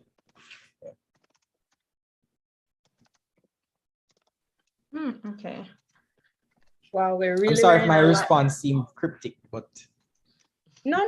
We really appreciate the honesty and the transparency. I mean, we're learning so much from you, Gordon, and it's really inspiring and just so insightful too. And we really, really appreciate that. So don't worry about it. We love the cryptic and transparency in your responses. So can you describe the typical day in the life for a CEO of a listed company in Jamaica? I mean, I've only been listed now for 2.5 weeks. We got Brian. Brian is on the call, my executive assistant. Hi. Where's Brian? Yeah, I'm man. here. Brian is a lifesaver. I can't imagine a life without her, you know. But yeah, it's crazy busy. Like right now I'm in Miami for a day, and then on Monday I'm in Dominican Republic, and then I come back to Miami on, I'm in Dominic tomorrow, came up to Miami today, come back to Miami on Monday, come back to Jamaica on Wednesday, and then I'm gone again to Denver. And I mean, we're now after today in the second quarter, you know, our Q1 is being published 45 days after tomorrow. I mean, it's crazy. I have a wife, I have a son, you know, trying to juggle all of them, plus other professional obligations, doing this. So like today, for example, I've had, I think like 5 or 6 meetings, almost back to back. I went to bed this morning at 1 a.m. I was up again by 5, left for the airport, got on the plane 5 minutes before it took off. Had meetings while I've been here in Miami in hotel lobbies because I couldn't get into this Airbnb until 3 o'clock. Did a meeting before I did this one, which is why I was late. And then I'm here. And then after I finish this meeting, I have another 2 meetings. And I'm probably going to be at it until like 12 o'clock. Yeah, it's crazy. I mean, and then I always have ideas. I'm always writing stuff down. Yeah, it's a lot. It is a lot. Yeah. So there's no typical day. Yeah, there's no typical day, to be honest with you. Sometimes it's just meetings. Sometimes it's just boring admin work that I can't outsource to Brian. I have to kind of do myself. And then Brian will annoy me about things that I'm not doing that have been on the to-do list for like 6 months. Yeah, it's a lot. It is a lot. It is a lot. Also, speaking of that hectic work week and just constantly like hitting multiple goals and having new things come up and everything like that, what's the biggest misconception about starting or running your own business? That you're not accountable to anybody. I'm accountable to a lot of people. Certainly now more than ever. I mean, I have 2,000 plus shareholders. I'm accountable to a lot of people. And I take that very seriously. You know, it's something I take very seriously. But before that, I was accountable to my investors. I was accountable to my board.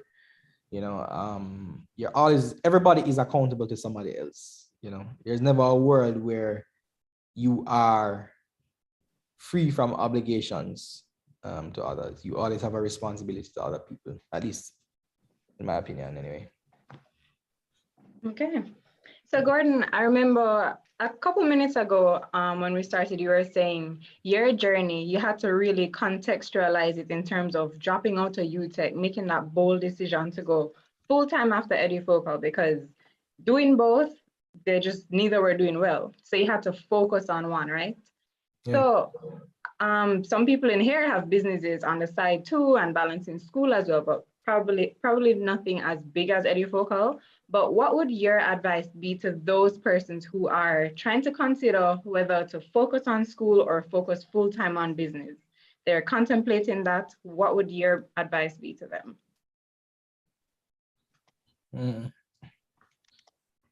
I'm thinking about my answer. So here's my thing. I don't believe in half measures, right? So sorry, it's Victoria, right? Yeah, it's Victoria. Yeah. So Victoria, my thing is this, right?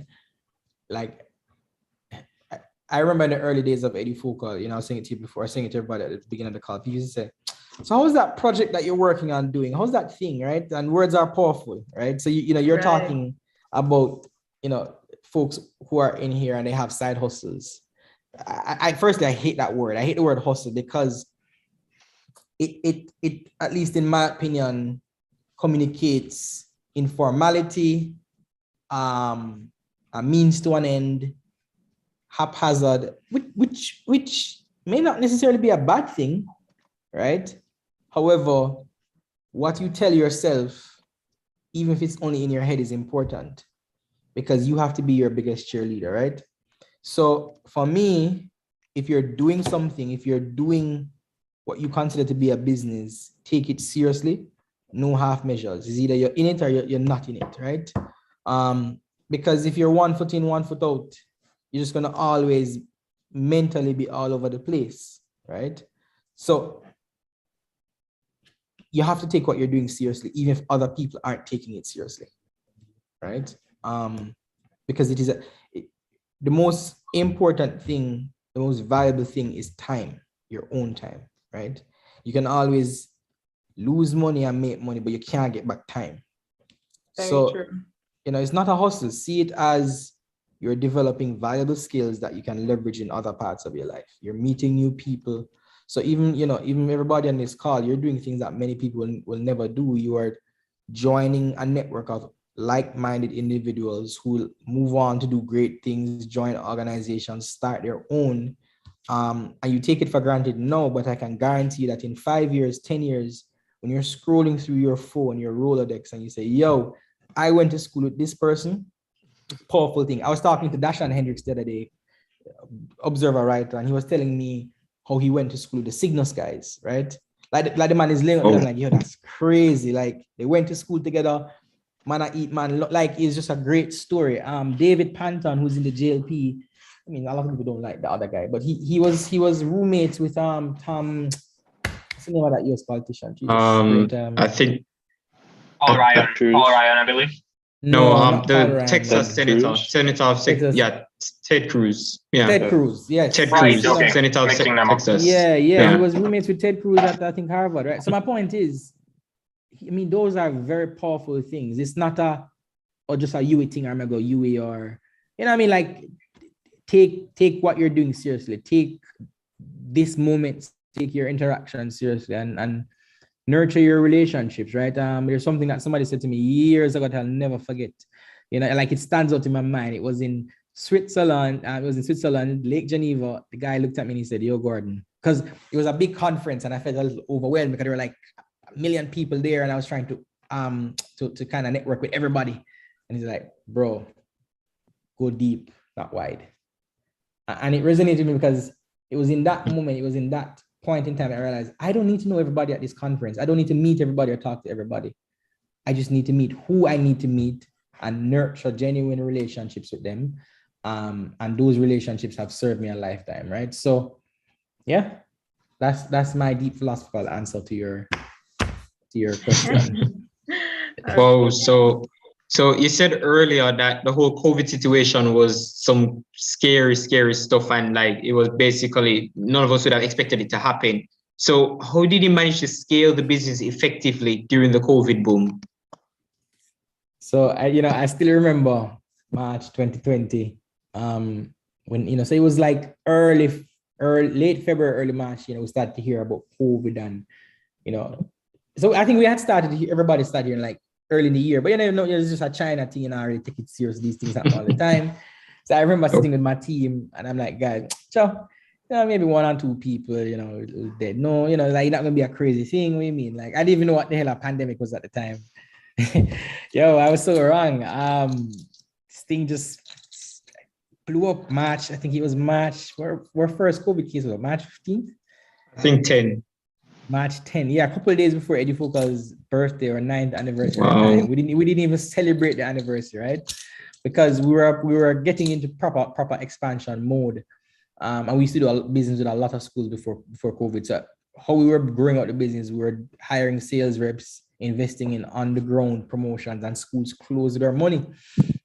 So we never have no money. We did broke. Like we had like a 1 month runway, right? And I was panicking like crazy, right? Because like, this is the end, what we're gonna do, because my sources of capital dried up because everybody was nervous, right? Nobody was like, again, this wasn't this long ago, this is like 2020, so 2-something years ago, right? So the business is booming, growing, then this COVID thing happened. And a lot of people think, oh, that was a natural win for EduFocal, COVID was a boom. No, it wasn't an automatic win, because that was never our strategy. Our strategy was building up relationships with schools. That was a key part of our growth. So we had to use that, we had to do what, that weird word, we had to pivot. Because it wasn't a lot of edtech companies died in COVID, not in Jamaica, but in terms of globally, right? Edtech companies died because that was a lot of their strategy was centered around in-school stuff. So what saved EduFocal in the pandemic was my network, right? And it started with a phone call from William Mafood from Wisinko. The schools had closed. The Ministry of Education had asked us to make our service free. Now, can you imagine we're broke, and you get called from ministry, say, make a thing free because the kids are out of school. But it turns out that that's the best decision we ever made, because when we made it free, the ministry blew it up, put it out there, and like thousands of kids signed up to EduFocal in the first few days. We had a lot of eyeballs. I said to myself, how can we leverage these eyeballs if they're not paying for the service directly? I called William, because he had called me a couple of days earlier, just kind of, trying to figure out how we could help with the school situation. And they gave us $15 million in cash. And when me tell us, say, we get that 15, I like, when me say, I'm not talking about in-kind money, I'm talking about real money, right? It was between True Juice, JP, and I can't remember the other brand, but they all own those brands or the related brands, and we just pulled upon the budget from all of them, and we got $15 million. And I used the money that we got from Wisinko to convince other companies to give us money. Hawkeye give me money. NCB Foundation give me money. Sajiko, before I know it, we had like $50 million cash. 2 months. Like it's the most money I've ever made in EduFocal in such a short space of time, which also gave me a new sense of confidence, right? And that's how we survived the pandemic. Like it's a crazy story. I know it don't sound real, but I'm telling you, I got it done, right? But yeah, that's kind of, the story, or that part of the story for that period of us, that period in history for us. Yeah. Gordon, if it's one thing we can take from you, a strong network is so important. Yeah, because man, absolutely. All your stories, I'm hearing that consistent theme. Yeah. Really like I remember. So I've had a decent enough relationship with Adam Stewart, right? So I remember when the pandemic just happened, my message, I'm like, can the Sandals Foundation sponsor, EduFocal, sponsor kids? And he's like, well, actually, I'm not going to say what he said, but, Sandals, obviously, it was really a dumb thing on my part, because think about it. Hotels were losing a lot of business at the start of the pandemic. And again, everybody was panicking, right? And let me tell you something. One of the most expensive things to run is a hotel, because whether you have guests coming or not, you have to maintain that property, you know. And when you have properties all over the Caribbean, you're burning cash like nobody's business, you know. So in hindsight, I shouldn't have did. Yeah. But anyway, yeah, man, trust me, like I had to work. I called everybody I knew. Anyway, we could get a little money. I did that, and yeah. Yeah. Okay, so, you know, as you mentioned, you've been doing so many interviews, and a lot of it we've seen. EduFocal is all over the news, all over Instagram, everywhere. So one of the major advantages of an IPO is that it gets a lot of attention, and you did mention eyes being on you and everything. So people say there's a huge advantage in terms of visibility to be gained from listing your company. So with regards to that, have you seen a noticeable uptick in business since EduFocal listed? I mean, we haven't been listed that long. Ask me that question again in 6 months. It's just been a couple of weeks now. The thing about it is that I've always been able to get attention for EduFocal. I mean, I'm very good at that. So, I mean, I don't know. It's still early days. You know, we'll see. Let's see what our numbers look like in Q2, Q3, Q4. You know, because if it's not hitting our bottom line, then you know, hey, it's or maybe it's delayed. I don't know, but yeah, it's still early days yet. So I wouldn't be able to answer that question right now. Maybe in a couple of months. Okay, cool. Melly? Well, okay. So is there anything in the pipeline that you can let us know about in terms of EduFocal's near future, like expansion, offering new services, etc.?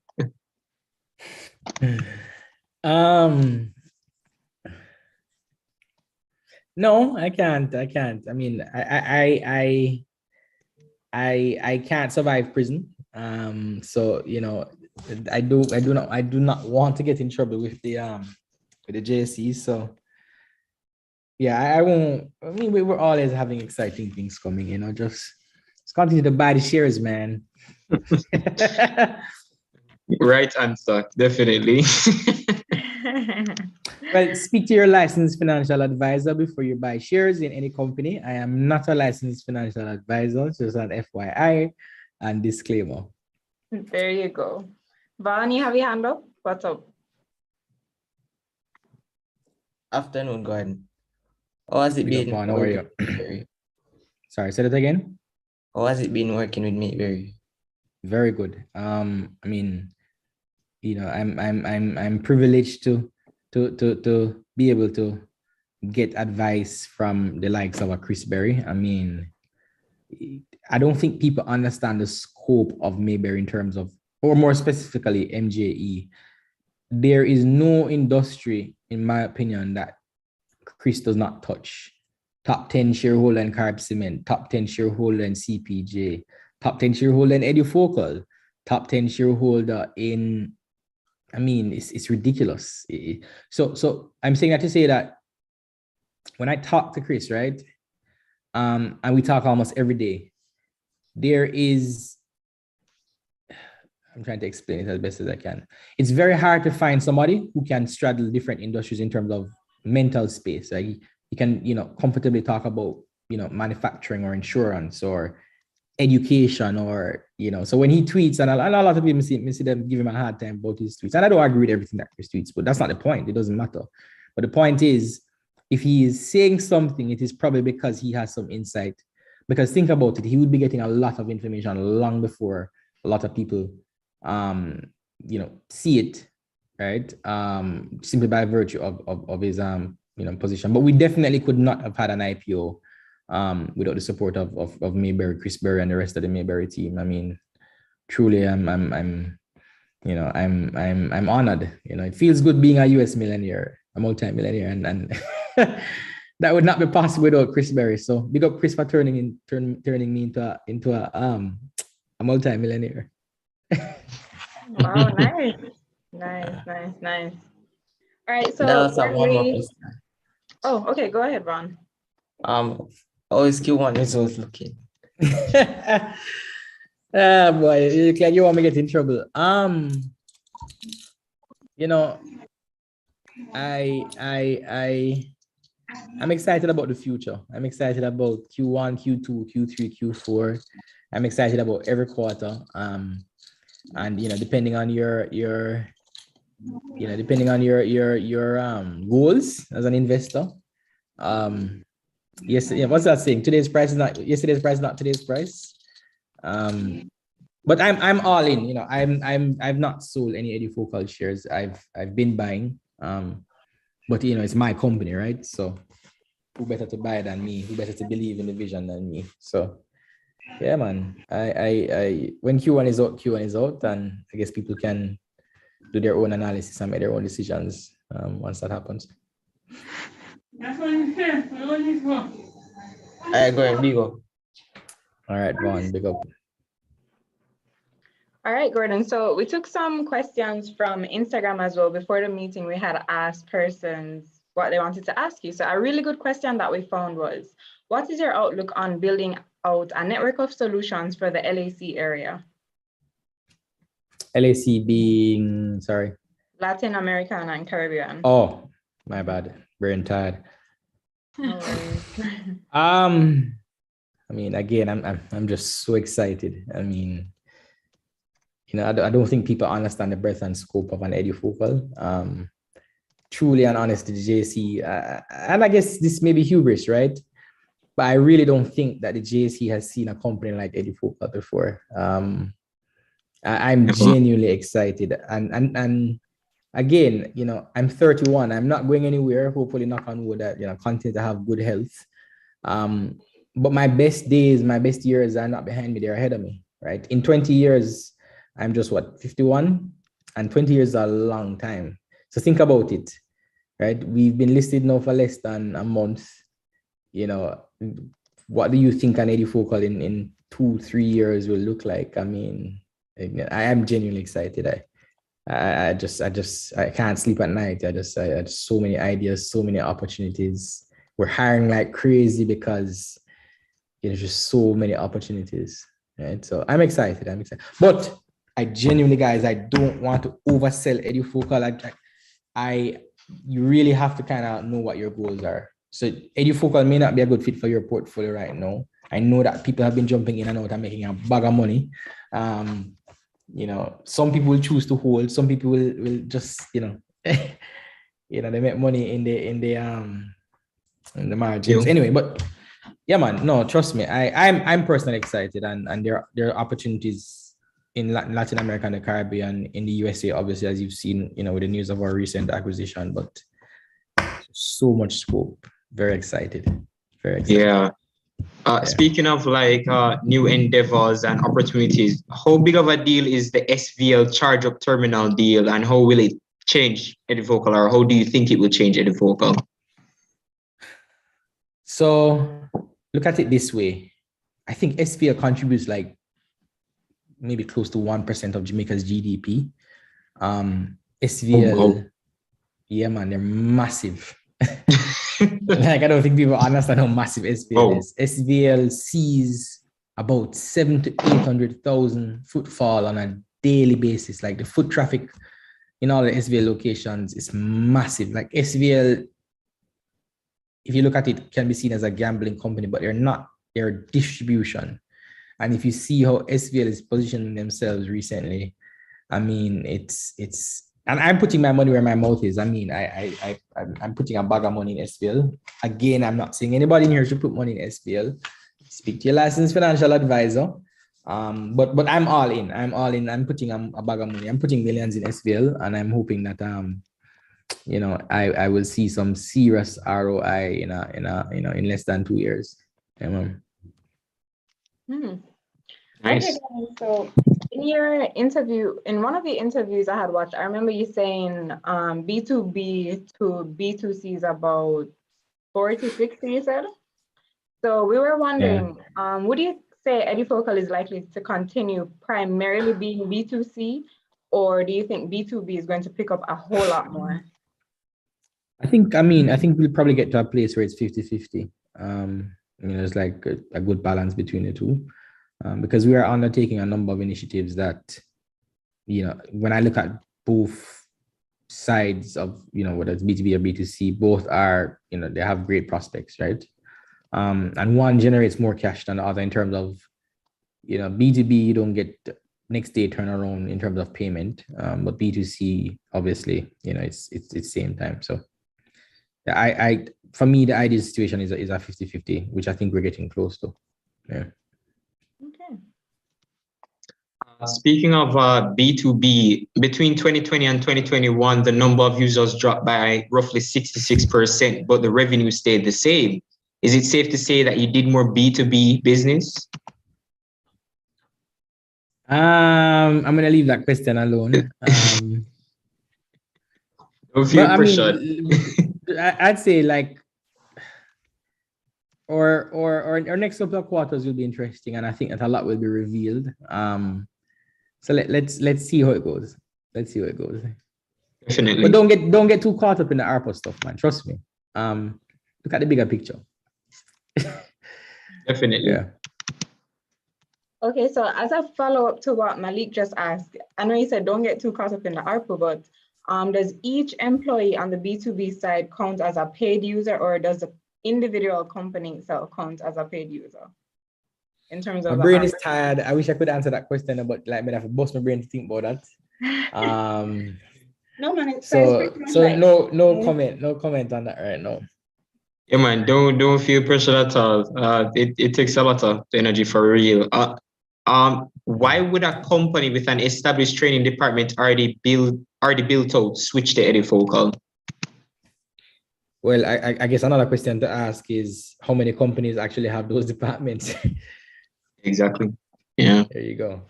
You'd be surprised how many large companies in Jamaica have no form of training. Especially with not the only customer Jamaica, service. but the Caribbean. Absolutely. Trust me. Yeah. Okay, so we're wrapping up. So we have 2 more wrap-up questions for you, and then if there's time, we'll take a bit from the chat there. The chat has been buzzing. So knowing what you I haven't do even been looking. Sorry, what was that question again? Yeah, no problem. So this is a wrap-up question that we love asking our guest speakers. So knowing what you do now, Gordon, is there anything you would have done differently on your path, your entire journey? Wasted less money. Okay. Yeah, I've wasted a lot of money doing shit like waste money. Like I wasted a lot of money. Trust me. Yeah, like I and I'm not even just talking with EduFocal, by the way. I'm just talking in my own personal life. Delayed gratification is hard, especially in this age of instant gratification that is fed through social media. Like, can you imagine you scroll through Instagram and you see your friend them a fly all over the place, and them nails always done, and I mean, it's tough. You want to do the same things and you just waste a lot of money, right? So for me, I've wasted so much money on Chinese food. Like, I really love Chinese food. I wish I had less of it. Like, I think it's a joke thing. I'm not joking. I'm being very serious. Yeah, man, I've wasted a lot of money. So if anything else, I would have not necessarily saved my money, but started investing early, and because that's the beautiful thing about investing, right? It's T+2. Like, if it's in the company, they may not have heavy volumes, it may not be easy to get out, but then there's so much work involved in getting the money. So it's still liquid enough that you can get it, or at least some of it, quickly. But you have to go, you have to sell it, the transaction have to settle it, take a couple of days. More often than not, when we think we really need the money, we don't need it. It's just like, so yep. That's the only thing I would have done differently. Would you say the Chinese food is better in Jamaica or outside of Jamaica? No, it's definitely better in Jamaica. So I've been to China, wow. For example. I've been to China, and I've sampled Chinese food all over the world. I've been to over 20 countries. So like, I hate Chinese food. Anyway, so it's a whole conversation. It's a thing with Chinese food. But I'm a burger guy too, right? I'm a burger connoisseur. It's I go out in search of good burgers. But I'm a Jade Garden guy. Big up Cynthia Lam, Jade Garden Sovereign. That's my spot. Expensive Chinese food, but I really love it. So Jamaican Chinese food is definitely better. Wow. Okay, that's kind of surprising to hear. Just to wrap it up though, are there any final thoughts you would leave for young and aspiring entrepreneurs in Jamaica? Don't try and start your SpaceX before your PayPal. Wow. Wow. I mean, if you don't understand what I mean by that, go and do your research, but it's not hard to figure out what I just said. Yeah. And stop trying hard to be freaking innovative. Who gives a shit about being innovative? Like, you're in business to make money. Listen, you guys are economists in here. If you've not read Adam Smith's book, Father of Capitalism, you should go and read that book and try and understand the concepts of capitalism, right? Capitalism is not the problem, my people, right? The problem is people, because any system you give people, they're gonna screw it up. So whether you're a socialist, whether you're a capitalist,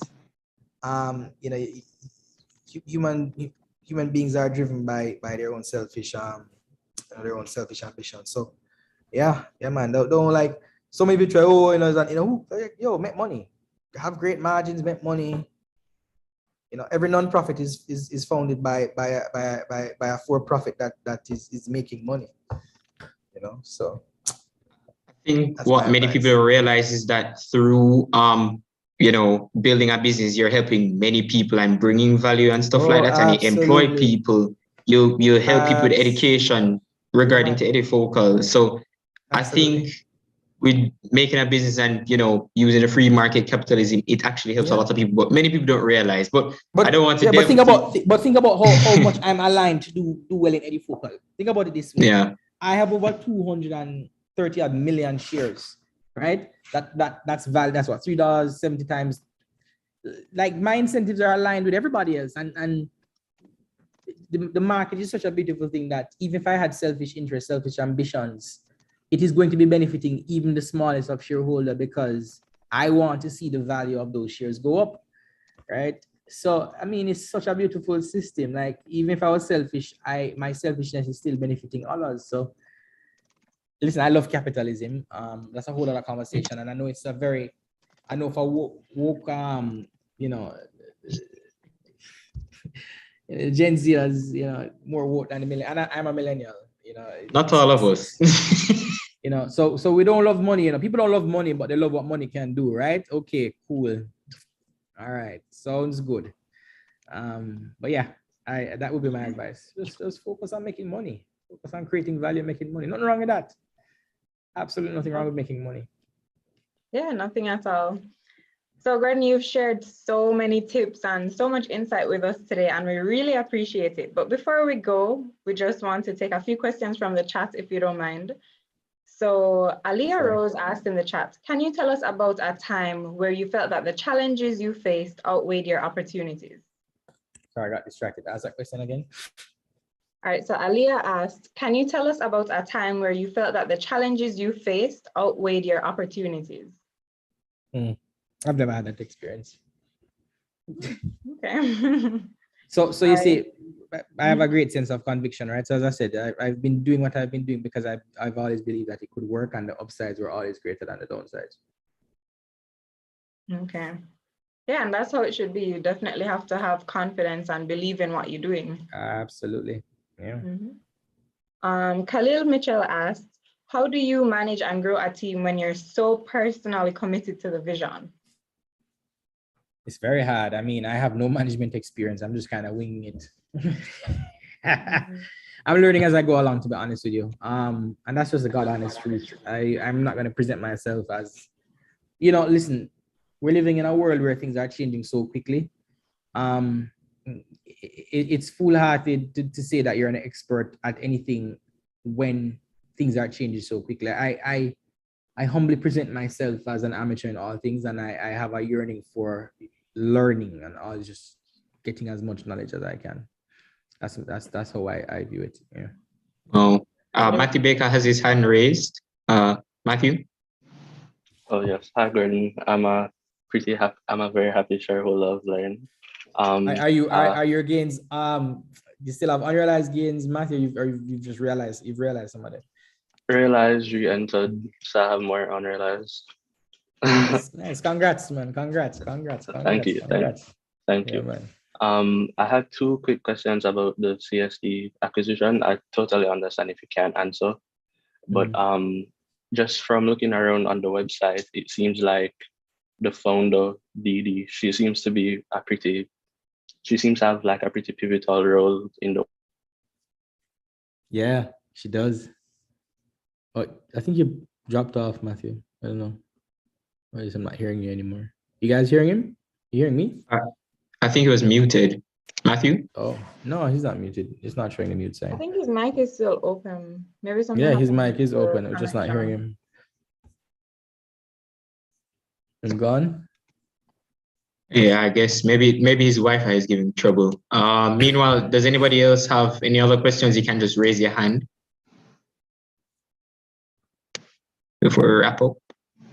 Sean Davidson, you can go ahead, Sean. Yeah. Hey, Gordon, I just want to ask, how did it feel when the IPO closed in 1 minute?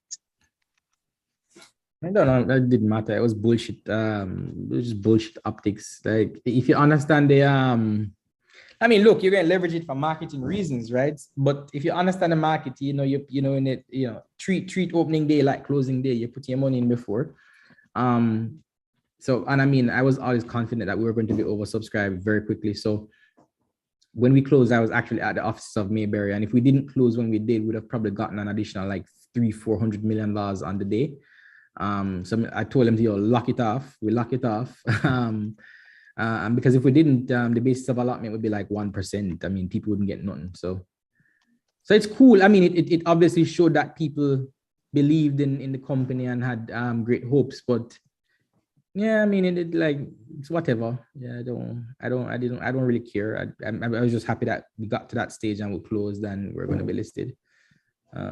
But people like that stuff. So, it's marketing. You talk about it. Close in 1 minute. That's so funny. I literally saw that, Gordon, and I realized the strategy because people are like, "Oh, close in 1 minute." That's and it used to be very common for Mayberry, as in they didn't do IPO in a long. So this is Mayberry's first IPO in like 2 years, 2-3 years. But Mayberry is known for opening and closing their IPOs. Other brokers may keep their IPO open for like a day or two after it's whatever. But yeah. Yeah, and that in itself is another strategy because the longer you keep it open, the more it gets oversubscribed, the more post-listing demand. Correct. Yeah. IPOs are far more complicated than people think. There's a lot of strategy behind it, like how you structure your capital base, how much of it you make available to the like all of that is by design. And in my opinion, Mayberry does that best, right? Our stock has not 3x by chance; it is by design. Yeah. Well, I guess with the new thing that's coming in, where I think you need to have an IPO open for at least 3 business days. So I guess that's so if you guys disagree with that, if you guys disagree with that, you should actually come together as a group and write a letter to FSC sharing what your opinions are. I think that would be pretty cool. Okay. Maybe one letter under the Young Investors Club sharing what your thoughts are around there, because it's still just guidelines. It's not law. And I think that would be pretty cool to hear from from a body like yours. Okay. I think Matthew is back. Matthew, you can go ahead. I think Matthew is back. Yeah, I'm sorry about that. Digital just decided that I shouldn't be here.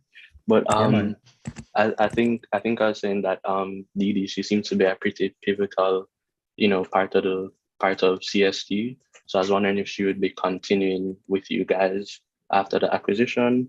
And then I think my second question was the projected performance from CSD included in the prospectus projections. No, it wasn't in the projections because we weren't sure that the deal was going to happen. I mean, the M&A is very, very, very tricky. So we wouldn't have factored in any acquisitions in our projections. But we did obviously we spoke to potential acquisitions in North America in the prospectus. Yeah. Sorry, what was it? You had another. This is a 2-part question, right? What was the other part So of the that question? that was the second part. The first part was me asking if Oh yeah, Lily so would continue on with you guys. she's gonna tie up with us in a couple of months. So she's still, we're offloading a lot of things, right? Just understand, you know. And I mean, you know what's crazy to me? Like the CST site is actually pretty shitty, right? Like the value, like the value is not the website, like it's not what you see. It's the content that she's created and the structure, the strategy behind it. Yeah, man, it's powerful, man. Trust me. Like, you know, it's a WordPress site. It's not the site, and that's what a lot of people don't understand. It's how she's structured that everything. So we plan to learn as much as we can from her and leverage that strategy. And again, I'm not saying that, no offense to Didi, and I'm just saying that the big deal of it is how she has structured that company. It's very, very powerful. I mean, proper margins, you know what I mean? It's amazing business. It's an amazing business. And it's her smallest business, by the way. And yeah, I realize. Yeah, but she's a champion. I mean, I love her. We love her. We're creating a solid relationship with them. Who knows what will happen in the future? Nice, love I'm that. all about relationships and building relationships. Yeah. All right, any more questions for Gordon? You guys have any more questions? Safe to say this meeting was definitely engaging because there's still 30 people here. So thank you guys for sticking around, and thank you so much, Gordon, for chatting with us today. We really appreciate your time and just answering all our questions and being so transparent. You know, you're really down to earth, one of the most down to earth guest speakers we've had. And we appreciate that, the transparency, yeah, I'm a normal guy like everybody else, you know. You know, I mean, look, at the end of the day, we're all gonna die. I mean, you know, like why should I come on these sessions and elevate myself above anybody else? No, I don't think that's necessary. It's not a big deal, right? I was once a student. I was once just trying to figure things out, and you know, I hope there are folks in here who surpassed me long before. You know, it took me so long. I want more young people on the exchange. I want to see 23-year-old CEOs on the exchange. That's what I want, right? So yeah, it's not my job to come and present myself as this executive now. That's not me. So like, you know, the other day up to yesterday, I hate my haircut, but I had it like really tall and I twisted it up because I just want to, you know, mess with people, and I was going to go on the road with it twisted up. But anyway, that's what I say. I'm pretty cool. I'm a chill guy, right, Brian? Yes. Yeah, man, I'm pretty cool. I'm a normal guy. I know that I think sometimes my tweets come off very serious, you know, like, yo. But no, it's like, it's Twitter, right? And it's weird, and people are weird, and people get offended by everything. So I just try and keep it as PC as possible. You know, but I'm a pretty normal guy. You know? Yeah, definitely. Yeah, man. Thank you so much, Gordon, and thank you to Brian for helping to organize everything. We really appreciate your time, Gordon, and all the insights you've shared with us. We've learned so much from you, not just tips and, you know, what really happens behind the scenes of building a company and listing it, but we've also gotten so much inspiration and, you know, take that bold step, build your network, go out in the world and make the most of it. So thank you so much for your inspiration that you've brought today and all the insights that you've given to us. So I have a question before I go though. I have a question before I go. How are you guys feeling about the inflation and stuff? Like, how bad do you think it's going to get this year for Jamaica? You know what, Gordon, that's a very good question, because as investors, that's something we preach every single week. We're like, guys, if you haven't started investing, you have to start now, because first of all, it's a hedge against inflation, and then you make real gains on it. So as investors, I can safely say it's something we're pretty prepared for, and we're geared up for it. Yeah. Although I'm nothing close to an actual economist, I'd say I think it should be better than last year, because COVID it's not as bad as last year from what I've seen, and some of the logistical problems have been easing up with the labor issues as well. So once stuff get back to normal, it should be, I guess, less point-to-point inflation in 2022 compared to 2021. But I'm no professional. That's just my. So you don't think a recession? You don't think a recession is coming? A big recession is coming? A recession could take place by later on this year, maybe 2023. But you know, we never expected COVID and just the whole situation there. So I don't know. We'll see. Yeah, Shaky. So the next time I come back, I want to be the one asking some questions and just kind of, you know, picking you guys' brains, because, you know, I'm old now. I'm not in, you know, I'm not in the know. I'd love to know, you know, what's so like. I realize that young people don't send emails anymore, by the way. Like they use what's the name of that app that people are using? Can't remember the name of it. But yeah, it's like a bunch of some stuff happening that I don't really get, you know, I'm not in tune with anymore. So, you know, I'd love to come back one of these days and ask you guys questions. No, man, it's not WhatsApp, man. It's can't remember the name. They use it for video games too.